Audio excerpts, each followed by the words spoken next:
England Argentina ఎదురుపడ్డాయంటే అది కేవలం match మాత్రమే కాదు, చిరకాల ప్రత్యర్థుల మధ్య జరిగే భీకర పోరు.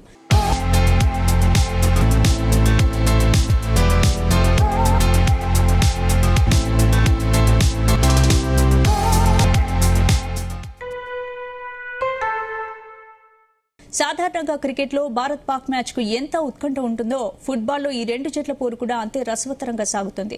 సైనిక ఘర్షణలు, శత్రుత్వం, ఆటగాళ్ల మధ్య వివాదాలు, ఇలా ఇంగ్లాండ్ వర్సెస్ అర్జెంటీనా మ్యాచ్ లో ఎప్పుడు ట్విస్టులకు కొదువై ఉంటదు. అలాంటి జట్టు 24 ఏళ్ల తర్వాత మళ్లీ ఫిఫా ప్రపంచ కప్ తో తలపడుతున్నాయి. ఈ రెండు సెమీఫైనల్లో ఢీకొట్టనున్నాయి.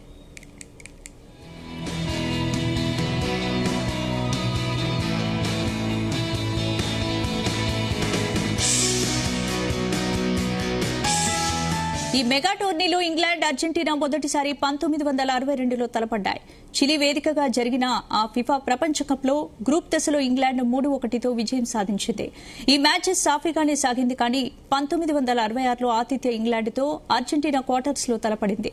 ఇందులో చోటు చేసుకున్న ఘటనలు ఇప్పటికీ చర్చనీయాంశమే. ఈ పోరులో 1-0తో మళ్లీ ఇంగ్లీష్ జట్టుదే విజయం.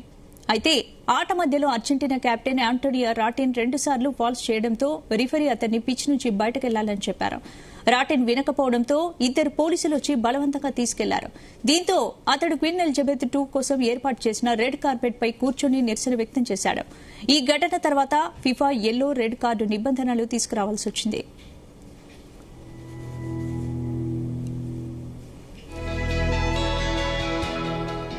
మరోవైపు ఈ మ్యాచ్ లో ఇంగ్లాండ్ మేనేజర్ అర్జెంటీనా ఆటగాళ్లను జంతువులంటూ దూషించడం కూడా తీవ్ర వివాదాస్పదమైంది. ఈ పరిణామాల నేపథ్యంలో ఆటగాళ్లు ప్రపంచ కప్ టోర్నీలో మ్యాచ్ ముగిసిన తర్వాత ప్రత్యర్థి ఆటగాళ్లు జెర్సీలు మార్చుకునే సంప్రదాయం ఉండేది.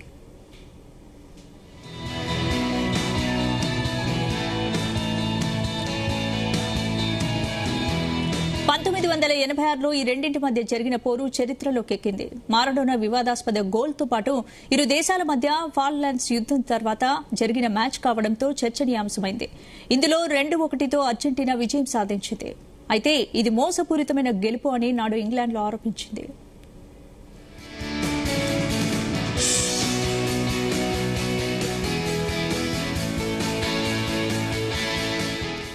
మెక్సికో వేదికగా జరిగిన ప్రపంచ కప్ లో ఇరు జట్లు క్వార్టర్స్ లో పోటీ పడ్డాయి. ఇందులో అర్జెంటీనా కెప్టెన్, ఫుట్బాల్ దిగ్గజం Diego Maradona England goal keeper కంటే పైకి ఎగిరి తన చేత్తో బంతిని నెట్స్ లోకి పంపించాడు.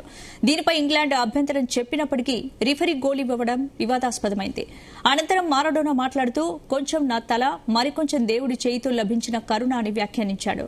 దీంతో ఇప్పటికీ ఇది ఫిఫా చరిత్రలో హ్యాండ్ ఆఫ్ గోల్ గా స్థిరపడిపోయింది.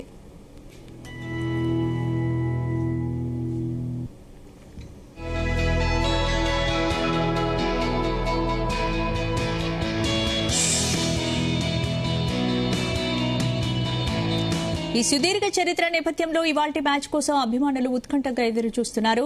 ఈసారి క్వార్టర్స్ లో 2 జట్లు కూడా కష్టపడి గెలిచాయి. ఇంగ్లాండ్ తో ప్రపంచ కప్ లో ఆడనుండడం అర్జెంటీనా స్టార్ మెస్సీకి ఇదే తొలిసారి. ఇదిలా ఉండగా సెమీస్ లో అర్జెంటీనా తన రెగ్యులర్ జెర్సీతో కాకుండా ప్రత్యామ్నాయ జెర్సీతో బరిలోకి దిగనుంది.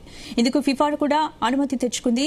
ప్రపంచ కప్ లో ఇంగ్లాండ్ పై గెలిచిన 2 సార్లు అర్జెంటీనా ప్రత్యామ్నాయ బ్లూ జెర్సీని ధరించింది. ఆ సెంటిమెంట్ కలిసొస్తుందని అర్జెంటీనా విశ్వసిస్తోంది.